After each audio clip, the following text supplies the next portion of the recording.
I've had quite a few fishing trips up off the Isle of Wight, off the Eastern Wight, and fishing up there they get some big tides. And do you know what? Even though I've been out with this Danforth and I caught some good fish on my own boat, it don't work all the time. I've had 3 sessions of dragging, and those 3 sessions were really good fishing sessions, and I was more than miffed. So the Danforth is away. What I need to get was a big Bruce. That's what I needed to get. I've got it now, and this is a design that's totally different. Now this is a 5 kilo one. It's the right size for a 17-foot boat. It's got those 2 blades at the front. It's got a point there. It scoops in, and I'm told it trips really easily. Now that's what you want, is tripping. So I've got on the end there the shackle. I had to drill out a little bit larger hole to take that shackle, but make a point, when you drill that out there, don't drill it out too much, because that is the pulling point when you go to tow it out with the boat. And it's only barely, what, half an inch? 3/4 of an inch, I'd say, in from the point. And it's probably never going to move that, who knows. And then I've got a smaller chain, a much smaller gauge chain, held on here. You can see that by cable ties. Now you can only judge this yourself for your own fishing conditions, but you might need 2, 3 or 4 cable ties. You can actually use fishing line, but it might, you know, wear away, something like 80-pound fishing line. Cable ties or zip ties, quick and easy. So here now is my chain. There's the Bruce, and I have now got smaller chain tapering away, and I've got 16 feet of it. Now the weight of all that chain will keep this laying flat on the seabed, and if that pulls the shaft in like this, you'll find that it can do nothing but pull these blades into the sand.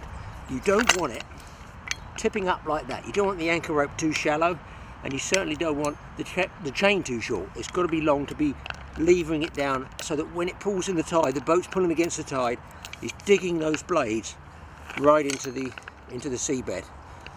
Then when you come to steam it out, as you steam out, these will snap. That will snap there, and you'll be pulling from the top here, and it flies straight out. Occasionally you're going to get a rock or something jam in there, and you know the anchor's going to drag. You can't help that.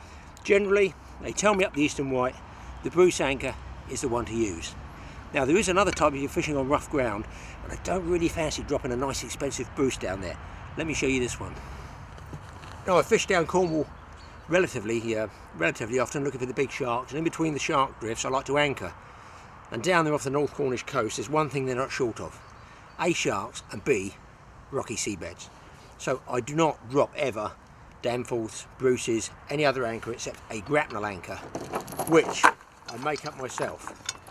Now this one is made out of a length of scaffold tube. They've got to be disposable, because sooner or later you're going to lose them. I'll be honest, I don't lose too many. You have it fixed at this end.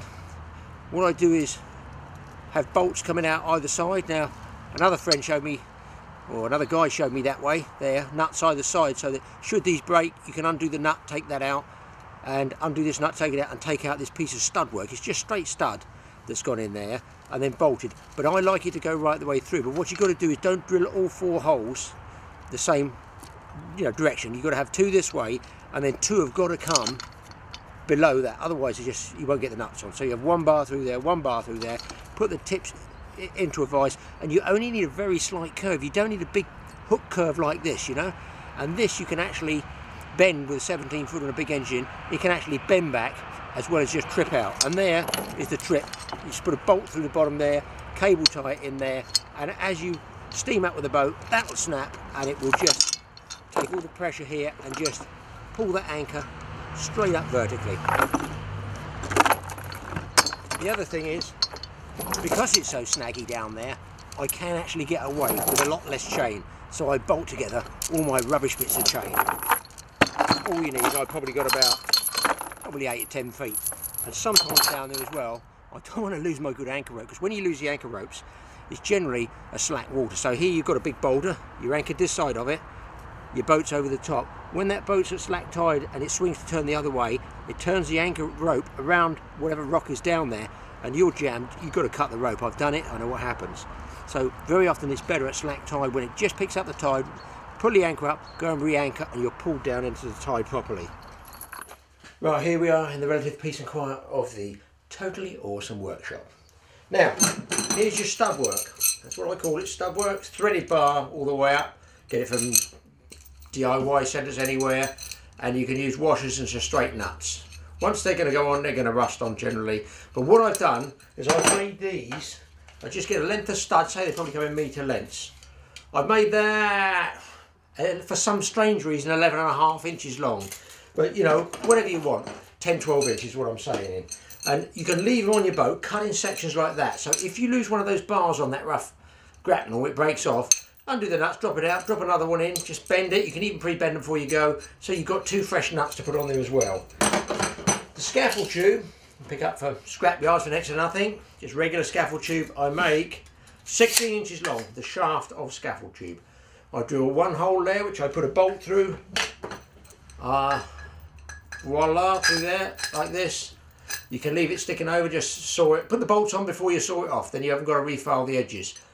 And you can put a shackle on there, or a ring, before you lock the bolts in there to give you something to tie your, you know, your breakaway trip to, as it were. Get yourself either a drill and a vise, or I've got a pillar drill, so I'm lucky there. Let's use that. And then drill your holes out slowly, and make sure if you do want to use 1 whole length of bar all the way through, that you have 2 going this way. You obviously can't have 2 going that way. You're going to have to drop the hole size so the other one comes slightly below, like that. But doing it individually, like I was showing, you're only going to put that much inside there. You can have a nut basically there, locked inside. You can just fit 4 nuts inside there. So let's drill away. Eye protection, ear protection. Drill your holes with a pillar drill.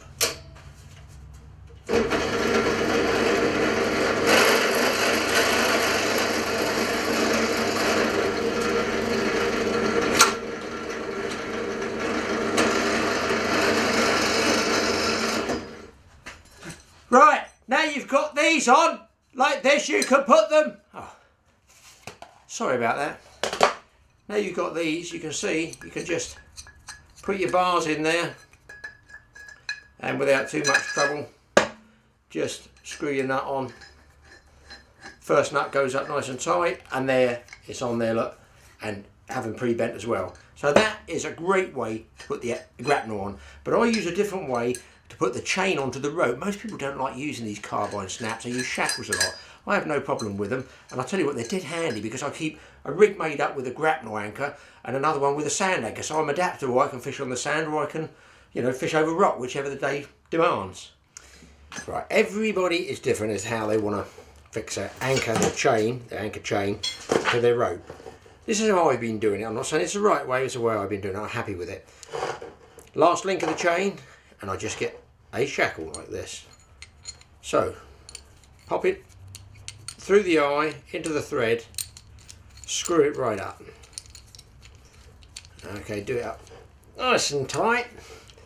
Now obviously you've got an eye there, so if you want, you can get a bit of copper wire and whip that around the shank to stop that undoing, but trust me, it generally rusts up, and that stops it undoing.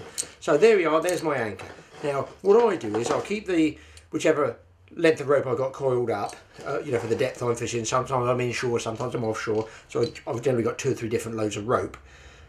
If I'm fishing over sand, I've got a sand anchor with a long length of chain, like, you know, with a Bruce. If I'm going over rock, I've got a shorter length of chain, but I've got the grapnel. But I've got both of these on there, and the reason being, I don't want to fiddle around like this, undoing bits of copper wire and undoing these with pliers because they're tight.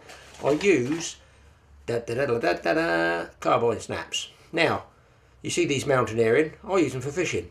On the other end, you tie your anchor rope. All you do is, when you want to change anchors, let's say I'm changing from a grapnel, I want to think, oh, there's no conger about, there's no pollock, let's go and fish on the sand and catch and raise. Change over, I'm not going to spend 20 minutes, I unclip from one, clip onto the other, job done. Just a standard sprung, stainless one. This one's galvanised, this is stainless, and just keep it well oiled. Or, if you're worried about that coming undone, lose the anchor on a chain, you can get a carbine snap with that twist lock on it. And there's no way it's ever coming off there. But oil this one.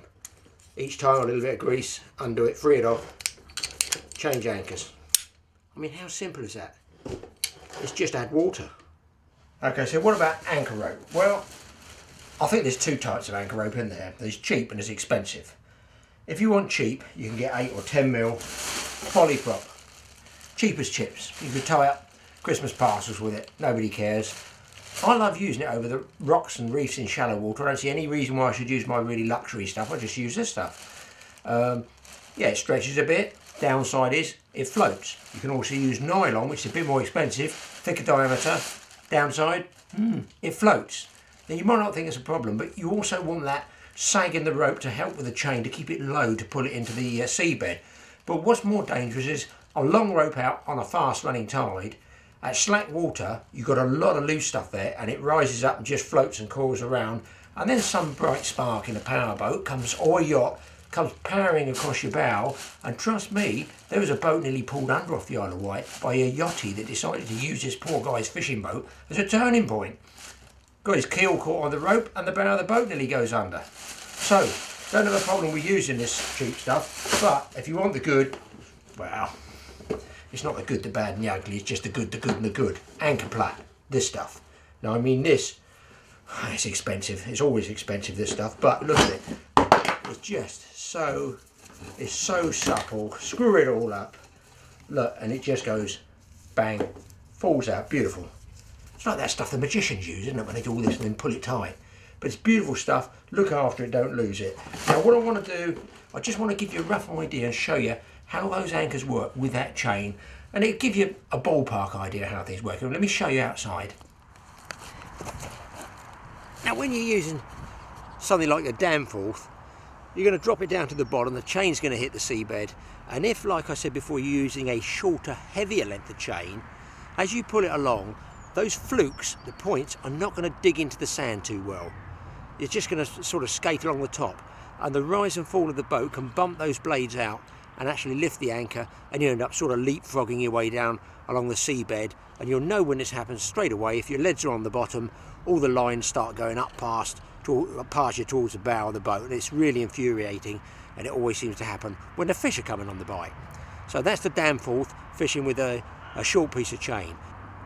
Now if you put the Bruce down with a long length of chain, I've got 15 feet of chain on this, it's much better because the rise and fall of the boat just barely lifts that chain off the seabed. It barely raises it, so it's always pulling downwards on the shaft of the anchor, and it's always trying to pull those blades in deep, and then when you steam it out, it pops out no problem at all, depending how many zip ties you put in it. Right, now I once knew a guy that used to go out in his boat and anchor his boat with all the rope in a Waitrose bag? Please. How on earth is all that going to come out in anything resembling a straight line? But this man that I told you about has learned, and this is what he's come up with to put his nice rope in. This man came up with one of these. Now, is that not cheap? It is actually a builder's gorilla tub, I think they're called, and I've sawed it round to about the just over half depth there, cut it round with a pair of tin snips I think I used, but look, it's ideal for just peeling, lying out. You can get all your anchor rope, it comes out lovely, and then when you put it back, it all coils in there circular, and then when you want it, it's easy to get, easy access, and it can be all over the boat. You can use your snap and just leave it on the outside. By the way, I put a nice piece of bright red tape on mine so that you don't have to go digging underneath if it does bury. You see the red, you go, oh, there's the end I want for the anchor rope. And you can just snap it on the edge of the bucket, ready to go, or you can leave it inside like that. That is brilliant. So there you go. It gives you an idea on anchoring tips and techniques, whether you use a sand anchor or whether you need to fish rough ground and use a grapnel anchor. The choice is yours. Choose the right one for the job, rig it up properly with the right length of chain, the right rope, and I suggest getting a pair of these gardening gloves. They just make it easier when you're stripping the rope in. Get blue, you must have blue, yellow and green's no good. They're all of a couple of quid each, and they're very good. So that's it. That's the end of totally awesome boating tips. Keep your eye out for us next time. There's going to be more on the way.